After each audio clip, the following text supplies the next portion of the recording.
We have a small technical thing that our crew is going to fix. There it is. Hello, guys. So excited for today's Inside Hollywood / Behind the Book. I'm going to hand it over to Freda and Hawk. And hello, Bob. And maybe I'll come back a little bit later and have the chance to say hi to George. Thanks for being here, guys. Thanks, Jen. Hawk, I don't know if you know, but April is Volunteer Appreciation Month. And I just want to thank you for everything you do for us.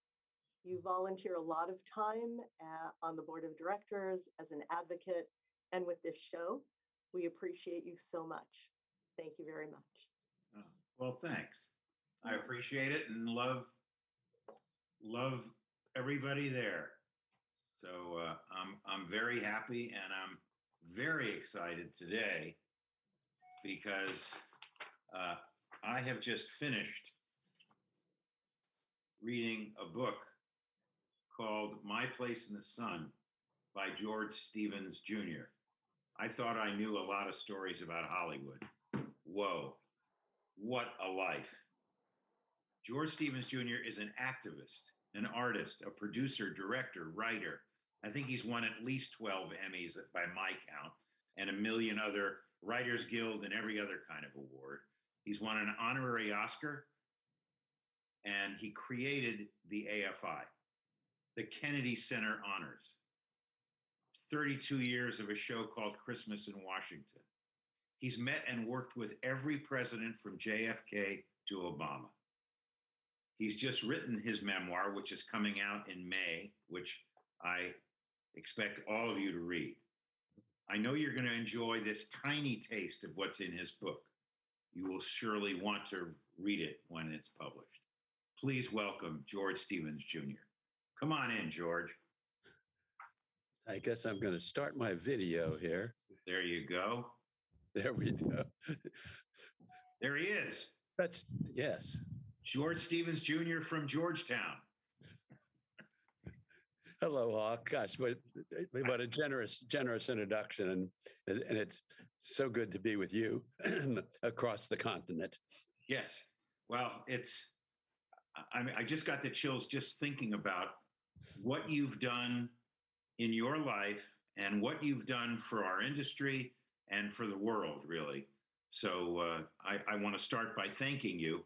And then I guess the first question is, by the way, I just want to say, yes, George Stevens Jr. is the son of the famous director, producer, Oscar winner, Directors Guild president, Academy president, George Stevens. And yet with all that stuff, George Stevens Jr., in my opinion, has eclipsed his father beyond. Really just, but you did start as a young boy in your home as an only child to this director and his former actress wife who gave up her career to raise you. What was it like being at the breakfast table or the dinner table with this amazing couple? Well, I was very fortunate. We lived in Toluca Lake. I was born in the Hollywood Hospital. My credentials are honorable, and my father, of course, was a young director, and my mother had just given up, as you suggest, her film career. And we lived a rather modest life. We were not much involved in the Beverly Hills world, and it is true that the family at the other end down the block on Foreman Avenue was named Crosby. And there was somebody called Hope who had a place around there.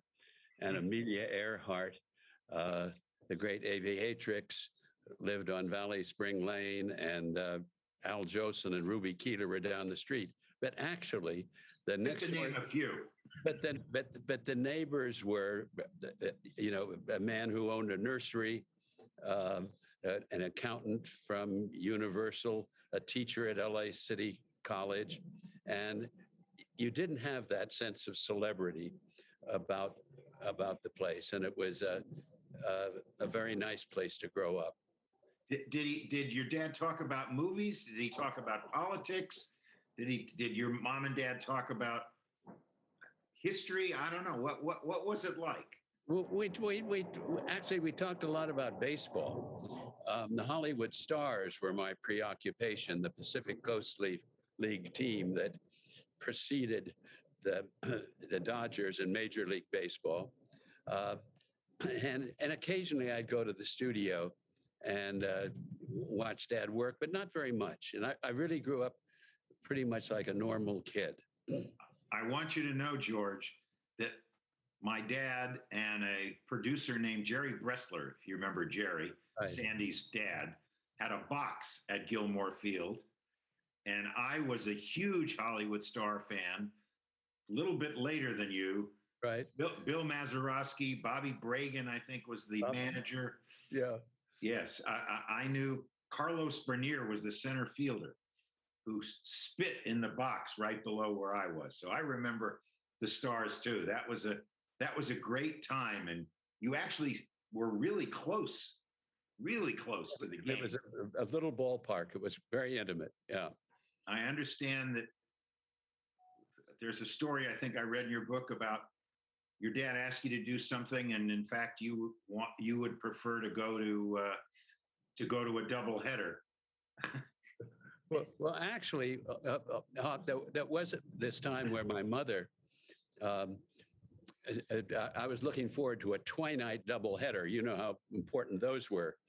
And my mother told me that I was not going to the baseball game, that in fact, we had to go to an event. This was in 1944. My father had just gone overseas to head combat photography for the war in Europe. And my mother told me we were going, I believe it was that year, to the Pantages Theater, where the first Oscar ceremony was held. That wasn't at the hotel. No, the one on Wilshire. Anyway, so we went to the Oscars, and it turns out my father had won the New York Critics Award for The More the Merrier, and his film was nominated for Best Director. And I guess the idea was that I was to accept the award if my father were to win. And what I basically remember is that I had an itchy suit, and we sat there and they were giving out the awards. And I remember we were seated near the Best Actress nominees, and it was Jennifer Jones and Ingrid Bergman and I think Irene Dunn. And when the other actresses' film would win for art direction, they were all very cordial and they would applaud. It's a very nice atmosphere in those days. And then it was Mark Sandrich who came on the stage. Mark Sandrich, a fine director, and was president, I believe, of the Directors Guild at the time. And he read the nominations and he opened the envelope and he said, Michael Curtiz, Casablanca. According to my mother, and I had a rather throaty voice for a little boy, in the silence immediately after, I said, we was robbed. And the ladies all burst. And my mother said that I got the biggest laugh of the night. That was my first time to the Academy Awards. Perfect. Now, I understand, obviously you went to the movies, but but your dad had a projector at home, and so you got to see one of his great early films, Gunga Din. Yeah, I mean, he had a 16 millimeter projector, and he taught me.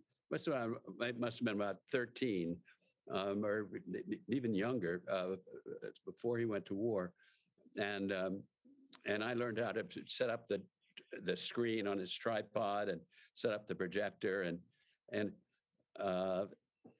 he brought, and I'd seen the Wheeler and Woolsey comedies, but then came this picture that really kind of became a touchstone for me, for let's say a 12-year-old, to see this extraordinary outdoor adventure comedy with Douglas Fairbanks Jr. and Victor McLaughlin and Cary Grant and Joan Fontaine and Sam Jaffe as the regimental beastie, the Indian who wanted to be a soldier. Couldn't do that today. No, and you get a real East Indian. Exactly, and I would watch that film, and I really, and I remember the music, and I think it really kind of established or gave me an early sensibility about a certain kind of movie that has gentle humor and so it was a wonderful kind of beginning to my movie going career. Wow. So do you remember going to a movie theater in those days? Did you go to the movies as well? Sure, they had the little one in Studio City and the El Portal, and sure, we'd go to the movies often. Did you like movies other than your dad's movies? Were you prejudiced, or did you? Oh no! Oh yeah! No, I loved all the movies that kids would love in those days. Yeah. Because for me, my dad always wanted me to love his movies, but he made B movies, and I remember going to a preview with George Skank. Aubrey Skank was my dad's partner. We went to the preview of Fort Yuma, and John Bromfield, as an Indian, was holding up a rifle saying, "I want Fort Yuma," and the producer's kids yelled back, "You can have it." So, yeah, my dad didn't take me to any other movies. I had to go by myself after that one. Right. Now, you there's a movie just skipping around because you talked about your dad at war. And by the way, I watched your amazing film about your father last night. Molly and I watched it. What a film. What a film. Just amazing. If anybody gets a chance to say a filmmaker's journey, George Stevens, A Filmmaker's Journey. Oh, thank you, Hawk. I'm glad you. Amazing that George wrote, produced, and directed. But I think that was one of the many opportunities I've had and the many things I've done. I think then if it was actually in 1984 that I did it, not that long after my father had died. I think I think it remains the most satisfying thing I've ever done to have been able to do that and really show who he was and what he did and to have it respected. And very much so. I didn't have quite as big an outpouring, but the best thing I've ever produced in my life was my father's memorial service at Paramount. It's truth. I watched it again recently. So now you did say your dad took you to the studio, and your dad was making a movie that was pretty good called A Place in the Sun. And evidently you got to meet the star, Elizabeth Taylor. Yeah, I was at Occidental College. I should tell you, I think that might interest your audience. I graduated from Harvard School, which is now Harvard Westlake. And that summer, I hadn't found a job. And my father said, well, you can help me. And so I had two assignments. One was to break down Theodore Dreiser's An American Tragedy. Every scene, every sequence in part 1 and part 2. And this, of course, was because he was about to start the screenplay for what became known as A Place in the Sun.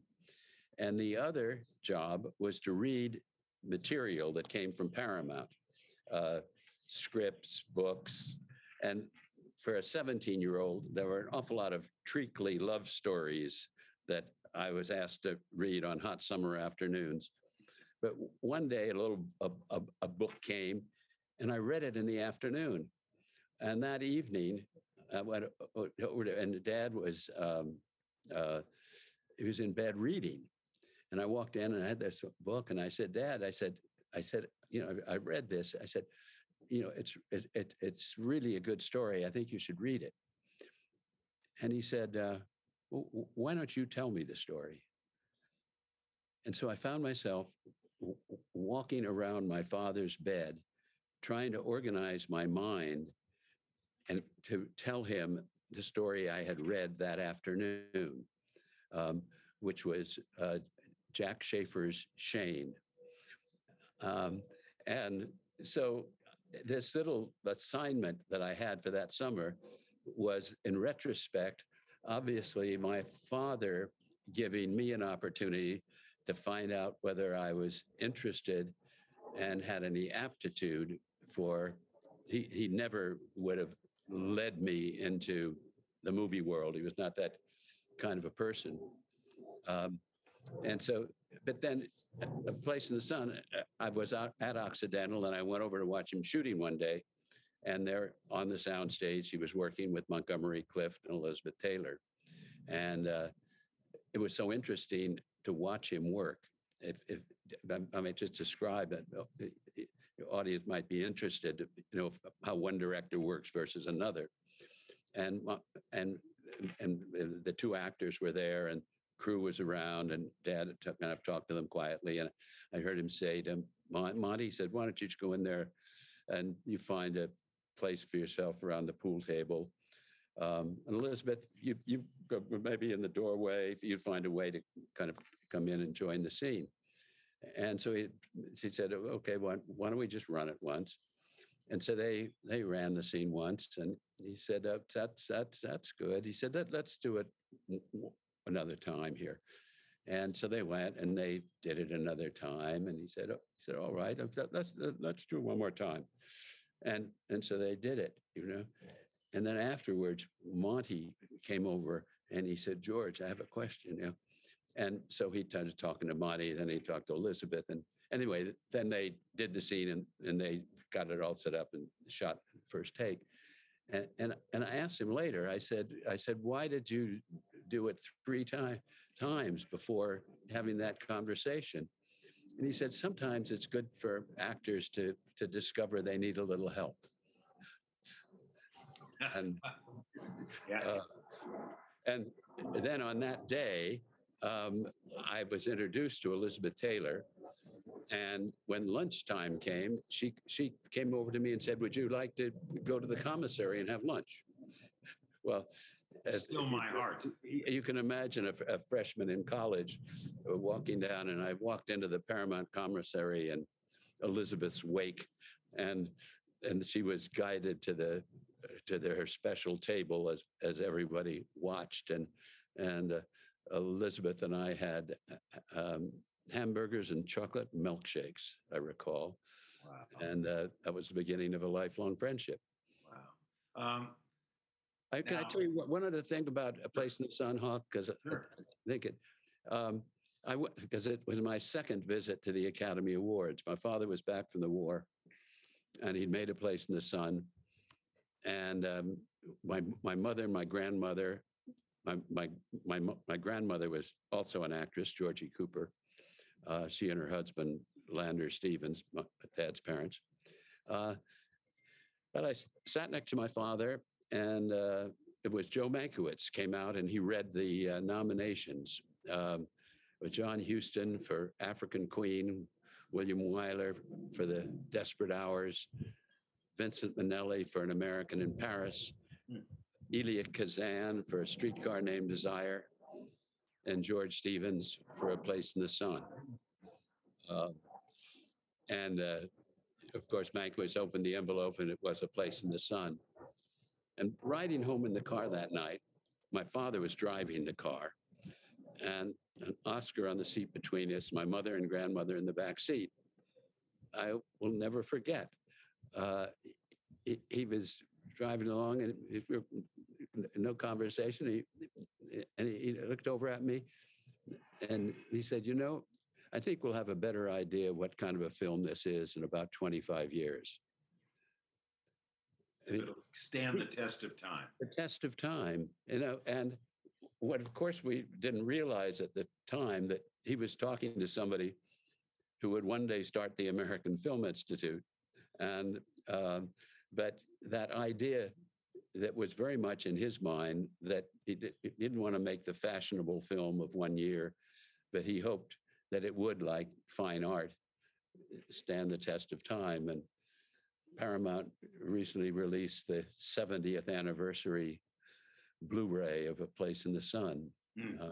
So it was a wonderful lesson, and it really shaped my way of looking at films and, in a larger sense, looking at life. Now, great story, great, and really sent you on your way. Really, that line. Let me ask, as you, I'm sure, remember, my name was Howard Koch Jr., and I, for whatever reasons, I needed to get my own name, and yet you were very comfortable. And how did people call you Junior or Georgie, or how did you feel about being George Stevens Jr.? Well, I was very proud of my father for the kind of person he was, the kind of man he was. And at times it was a little uncomfortable. By the time I started to work with him, I was young George, and nobody called me Junior much, but happily. I did feel somewhere along the way, after I'd started directing Jack Webb. I worked with Jack Webb, and he made me a director at 25, and I was directing Alfred Hitchcock Presents and Peter Gunn, and I really had begun to think that I was probably going to devote my life, not unhappily, to becoming the second best film director in my family.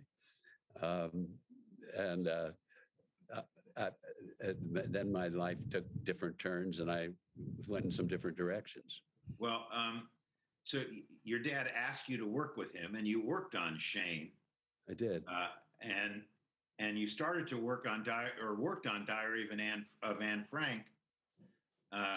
And one of the things in your book that I found interesting about Diary of Anne Frank, that I thought maybe some of our residents at the home might be interested in, is how you had figured out the difference between the Fox anamorphic lenses, CinemaScope, and a young man named Bob Gottschalk and Panavision lenses, and how he had to fight the people at Fox. Can you tell us that story? Yeah. Dad liked height in his pictures. During the time of CinemaScope, he made Giant, and he put a hard mat in the lens for a 1:6:6 to 1 frame. And he sort of, he thought the widescreen was great for graduation shots. Anyway, that when he came to 20th Century Fox to do the Diary of Anne Frank, which of course is an interior movie, and CinemaScope was really the religion at 20th Century Fox. Spiro Skouras was depending on it, and it was very helpful to the company. And Dad talked to him about shooting it not shooting it in CinemaScope, and Skouras says, George, he said, I just, and Dad understood. So he agreed to shoot it in CinemaScope. But he was also observing that the lenses that Fox was using distorted the faces. And he cast this young woman, Millie Perkins, to play this iconic character, and he wanted her to look as lovely as she was. And they kept saying the lenses were perfect. So he met this fellow Gottschalk, who was just starting. And so they did a little covert test, and they got a Gottschalk lens, and they shot a test down on stage 9, I think it was, of Millie. And they used the Fox CinemaScope lenses, and then they used the Gottschalk lenses, and then they intercut.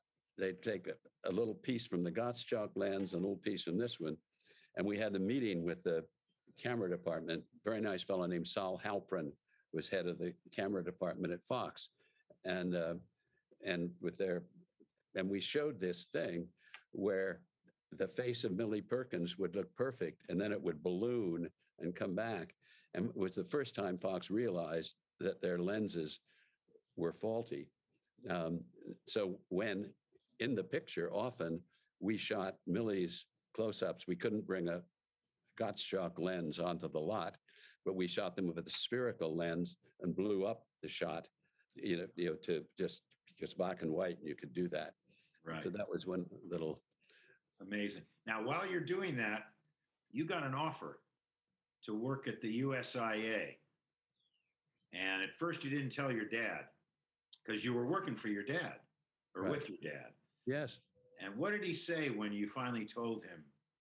Well, can I just kind of set it up, Hawk, a little Sure. bit? You Because set it up. we had the 1960 election, and John Kennedy was elected, and of course, inspiring to many of us. And ask not what your country can do for you, ask what you can do for your country. And a friend of mine, a writer director at Fox, Leslie Stevens, same name as I, we read that Jacqueline Kennedy was going to India. And we said, God, that'd be a great film to show overseas, to show that Americans have an interest in the rest of the world. And we wrote a letter to Edward R. Murrow, who Kennedy had enlisted to come and run the United States Information Agency, whose job was to tell America's story abroad. And so we wrote to Murrow proposing that pro bono we'd make this film, and we hadn't heard back from him. And then he came to Hollywood to speak to the industry leaders at Chasen's restaurant on a Sunday night. So we wrote again and said, well, it is the new frontier. Would you like to meet some young people? and he said yes. And so we got the Directors Guild lobby on the old one on Sunset Boulevard. And Murrow arrived in a limo in his Savile Row suit and sat down with Dick Zanuck was there, Ivan Moffat, Paul Newman, a dozen of us, and had this wonderful conversation. Murrow was such a impressive man, and he was interested. And we talked about how film could be used to help USIA, and then we all went on our way. And Sam Goldwyn Jr. called me the next morning. I had a house up on Kings Road, the bachelor house. I was single. And he said, Ed Murrow is staying at my father's house, and he wonders if you could come by and see him tomorrow afternoon. And I said, well, of course. I said, well, what's it about, Sam? And Sam said, well, he's looking for somebody to run the motion picture division of USIA. And I said, I said, I'm just not my father's partner now. We're starting the greatest story ever told. I really couldn't leave him. So just say to Mr. Murrow that I don't want to waste his time. And Sam said, I understand. And about 20 minutes later, Sam calls back and he says, Ed says you won't be wasting his time. So I went to see Murrow, and the croquet game was going on outside at Goldwyn's house. And I sat down in this kind of Spanish living room with Edward R. Murrow. I mean, and such an impressive man. I'd listened to his radio broadcasts from London when my father was overseas. And of course, he'd done the Army McCarthy, that he really exposed Joe McCarthy for what he was. And along into the conversation, he says, you wouldn't want to come to Washington. And I realized he was offering me the job. And I said the same thing. And it was about 3 days later, Dad and I were at Fox and walking to lunch. And I hadn't mentioned this. And it came up. And I'll never forget, my father looked at me and he said, I think you'll have to do it. And he understood that kind of the question you raised, Hawk, about being a junior, that perhaps this was something that would give me an opportunity to find something to my own interest. And it was a very generous act because I was, by that time, could have been very helpful to him on The Greatest Story, which was a very ambitious and difficult picture. And so that was a life-changing experience. I went to work for Murrow, and nothing was ever quite the same after that. And you ran and produced, wrote, directed some great stuff there. You were with the Kennedys when JFK was assassinated. You dealt with Jackie, which was amazing. That again, yeah, it's all in this book. I mean, you got to read it, folks. It's brilliant. Talk about that. There was a show called Five Cities, which I think was that the first one that you guys did? Actually, the first film that we did turned out to be when I was at USIA, and suddenly I was, instead of the Hollywood Reporter and Variety being at the top of my I had an in basket with cables from Dar es Salaam, from Moscow, all of the traffic. Suddenly I was in this world and I was getting this education on American foreign policy. But the first film we made was Invitation to India. Oh, with Jackie. About Jackie. And it was, and USIA films were not shown in the United States. It was an understandable rule that you didn't want the administration who had this agency and was directing it to be able to turn the product of it as political propaganda internally. But the Jackie Kennedy film had such a reaction that the Congress passed a resolution allowing it to be shown in the United States.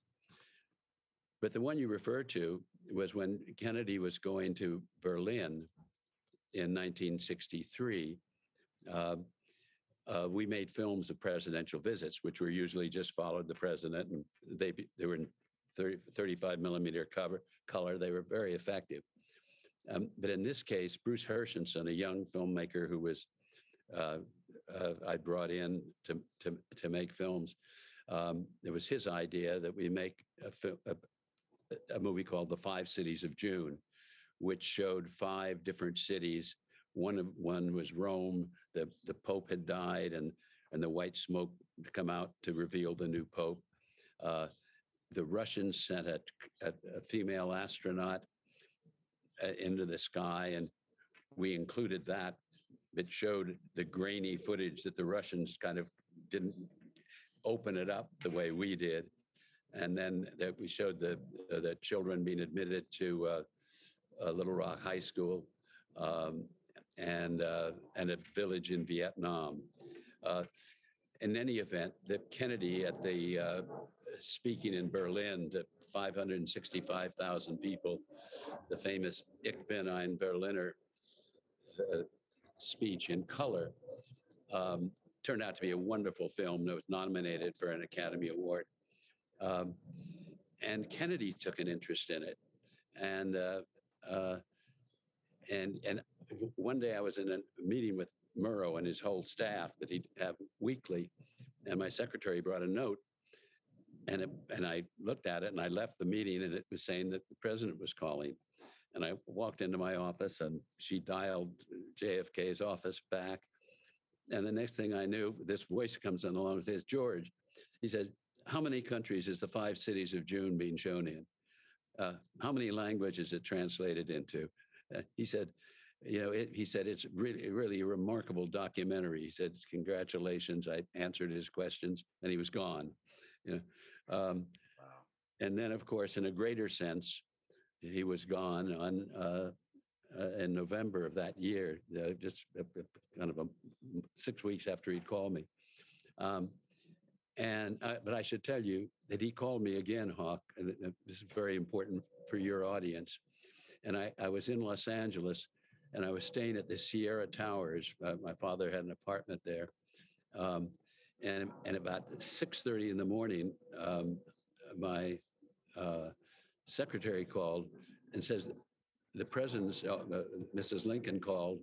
I gave her your number. The president's going to be calling you." And I was still single, and I'd been out pretty late. And I remember getting up and wondering if I could make it to the bathroom to get some fresh water on my face, and the phone rang. And I decided that I could not let the phone ring. I must answer it. And his words were to me, "Have you entered the 5 Cities of June in the Academy Awards?" President of the United States, in the middle. And then I wondered what he turned back to do that day after he'd taken time to call and say, he didn't say, "Are you going to?" He said, "You should." Yeah. But after that assassination, and I just tell you this, that I then, it was my job to figure out what we should do in the wake of that. And I decided that this was an opportunity to make a USIA's first feature-length film. And I asked for an appointment with Ed Murrow the day after. And Ed had been out, he had his lung removed for cancer.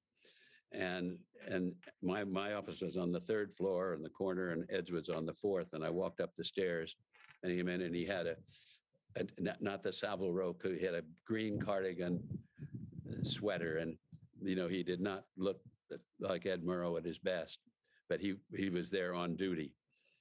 And Ed never sat behind his desk when you came into the office. Ed always came around and sat opposite you on the sofa. And he had not said anything, and he just handed me a letter. He reached across the table, and I took it, and it was dated 10 days before, and it said, "Dear Ed, I think The 5 Cities of June is the best government documentary I've seen, and I'm so proud of what you are doing, and I'm so glad you're back to continue your good work." And it was signed John Kennedy, or Jack. Wow. And, so moving to have that piece of paper in my hand that was in his hand 10 days before.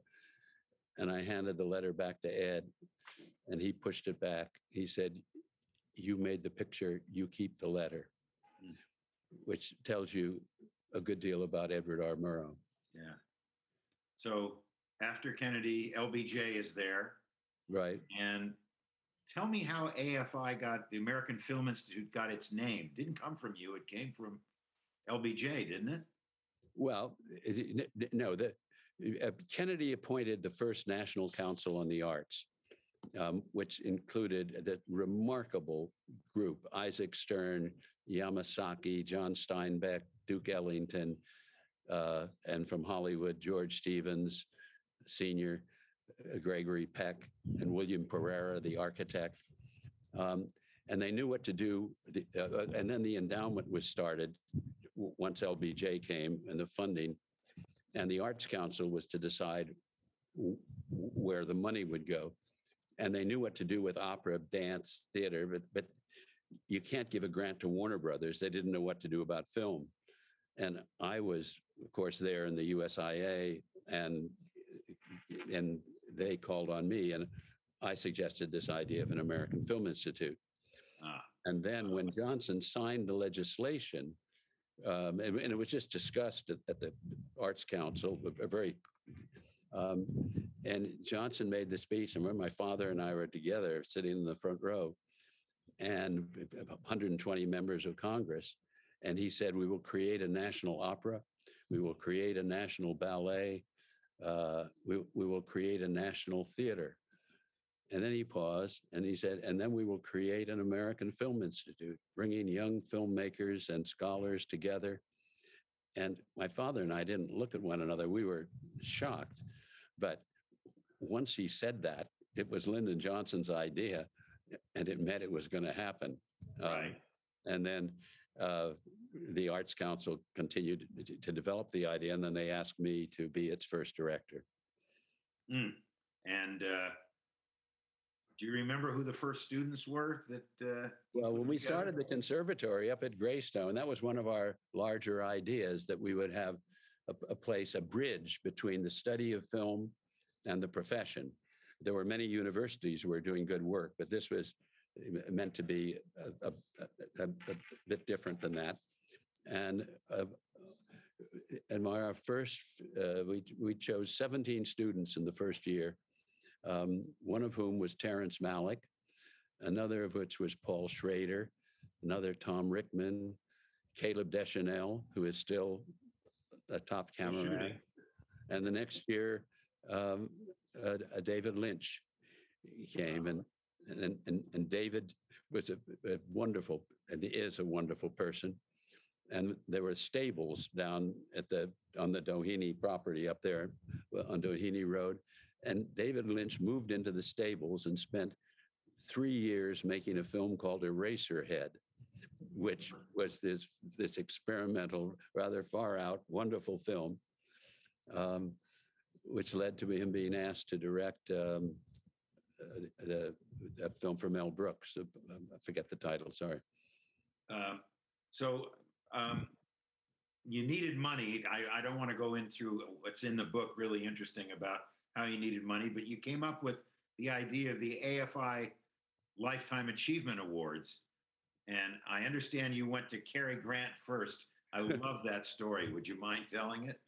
Well, this was kind of before we defined it as the AFI Life Achievement Awards, but we were having trouble with our funding. And Nancy Hanks, the chairman of the National Endowment, said, we'll give you $500,000 if you match it. It's a matching grant.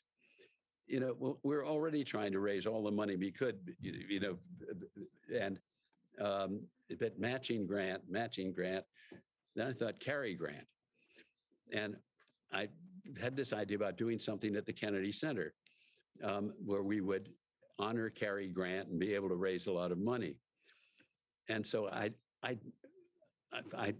met Cary Grant, but I really didn't know him. And so I got a number and I called him. He was going to tell his secretary, and the phone picked up and it's hello. And it was Cary. And so I described this to Cary and I said, we really think your career is so extraordinary. We'd like to have this event at the Kennedy Center. And Cary said, oh, well, that sounds lovely. And then he said, but I do have this relationship with Fabergé. We can't, I must protect that. And that's fine.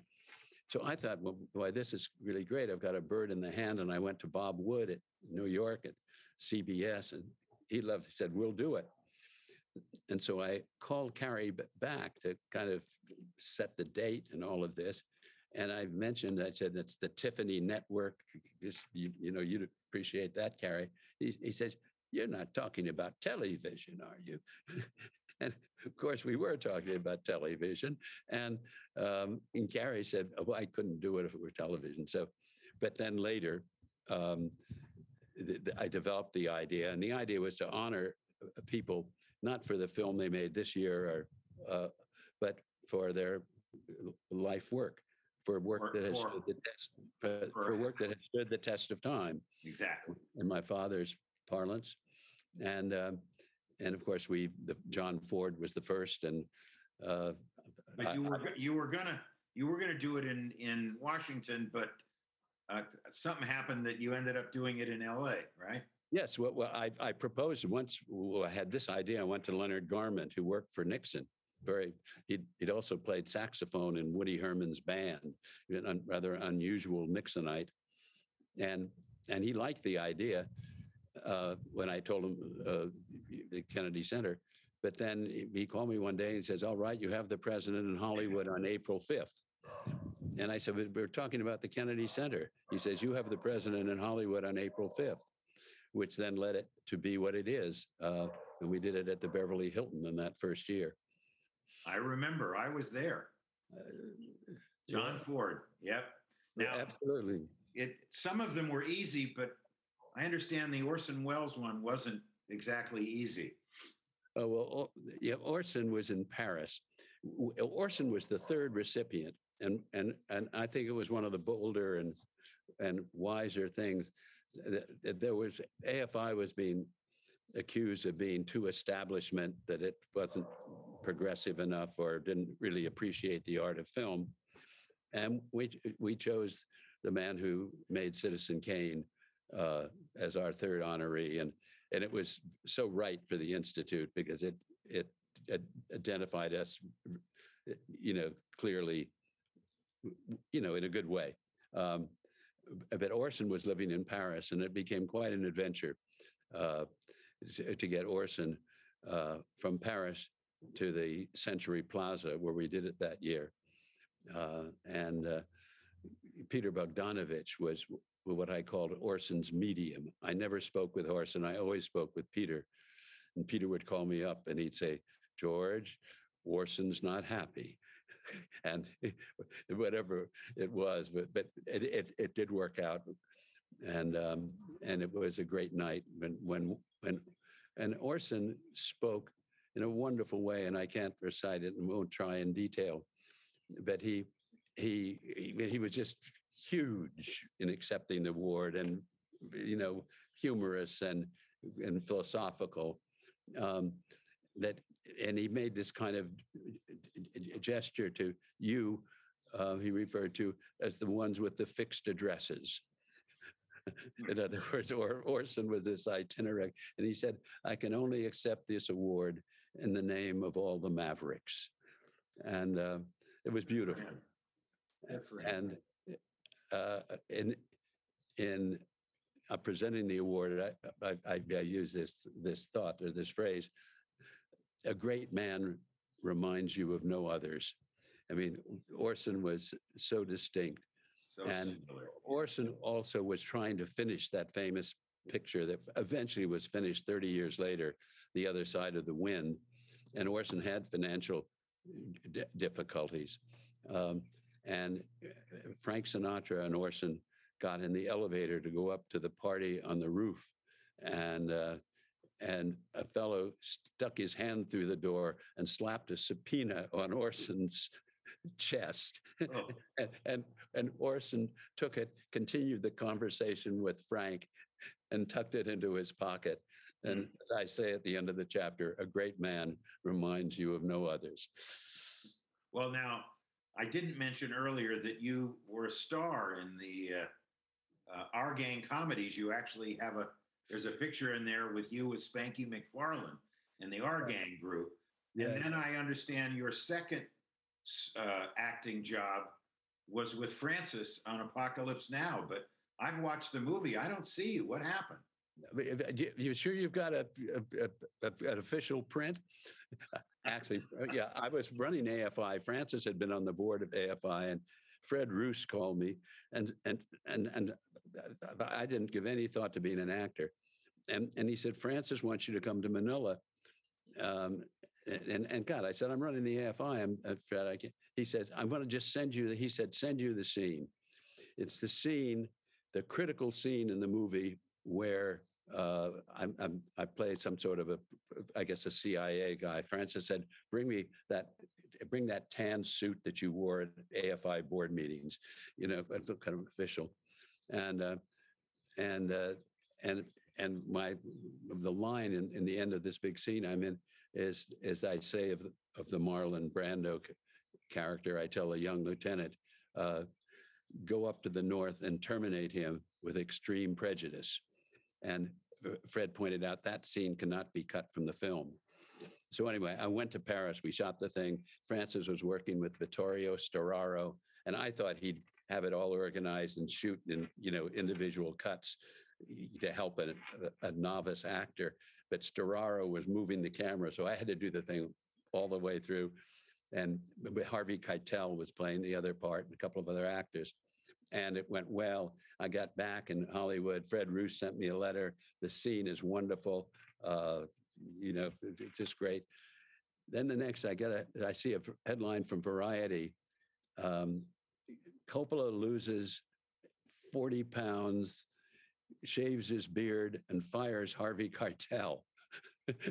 So my co-star was fired, and I did not come back for the next round. They had to when they recast, they recast your part as well. Right. Well, believe it or not, we're running out of time. So I just want to say to everybody that you started producing the Kennedy Center Honors, and we're not going to be able to get through all of it. It's amazing how little time we have with your amazing stories. But to produce the Kennedy Center Honors, I think 32 times, and do everything you do to get it together is a lifetime by itself, as well as I think 32 or 37 times what you did with Christmas in Washington, where you always had the president, whatever president of the United States was there. I mean, unbelievable stuff. You produced, wrote, and directed Separate but Equal, that amazing television movie that Sidney Poitier, who never did television, did and won all kinds of awards. And then you got a play on Broadway about Thurgood Marshall that you wrote, starring Larry Fishburne. We don't have time to talk about all the presidents, but I do want to ask you, of all the presidents that you were around, who was the most impressive to you? John Fitzgerald Kennedy. And why? He was just so vital, so bold, intelligent, bold and cautious, and he was an inspiration to me. And I found myself quoting him because he had such an interest in language. And the Kennedy Center honors, his quotes are on the wall of the John F. Kennedy Center for the Performing Arts. And when I had the idea and went to the chairman of the Kennedy Center to talk about it, I started with the words of John F. Kennedy. I look forward to an America that will not be afraid of grace and beauty, that will reward achievement in the arts the way we reward achievement in business or statecraft. That is the idea for the Kennedy Center Honors. And so he, and his humor, of course, was unmatched. And I have met, I must say, the other presidents, the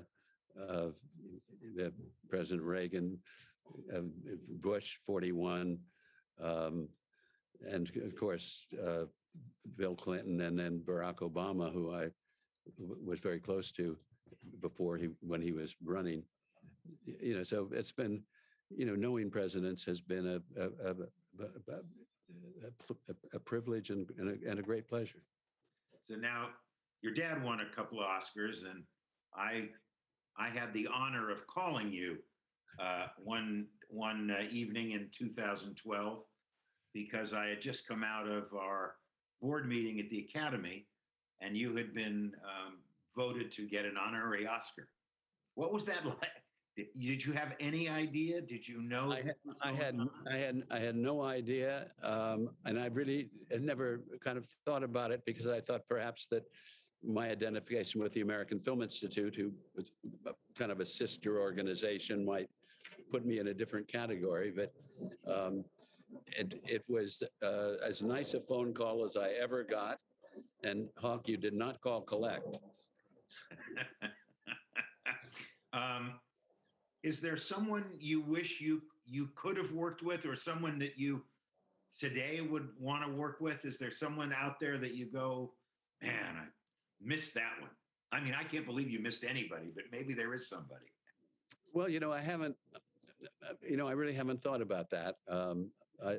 I did work with so many wonderful people. And of course, you look at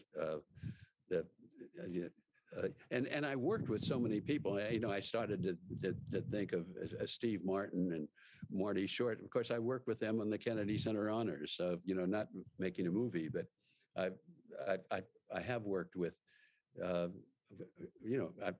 really can honestly say the most interesting artists of. I think that's a great answer, George. Really, that said that here you are in, I think, your 9th decade, and you can't think of anybody you didn't get to work with. I think that's great. Phenomenal. I want to bring in Jen Clymer back, the woman who runs this whole thing, because she always has a question or two. Jen, what did you think? I think that George does the best impersonations I've ever heard. Oh my! That Cary Grant, spot on.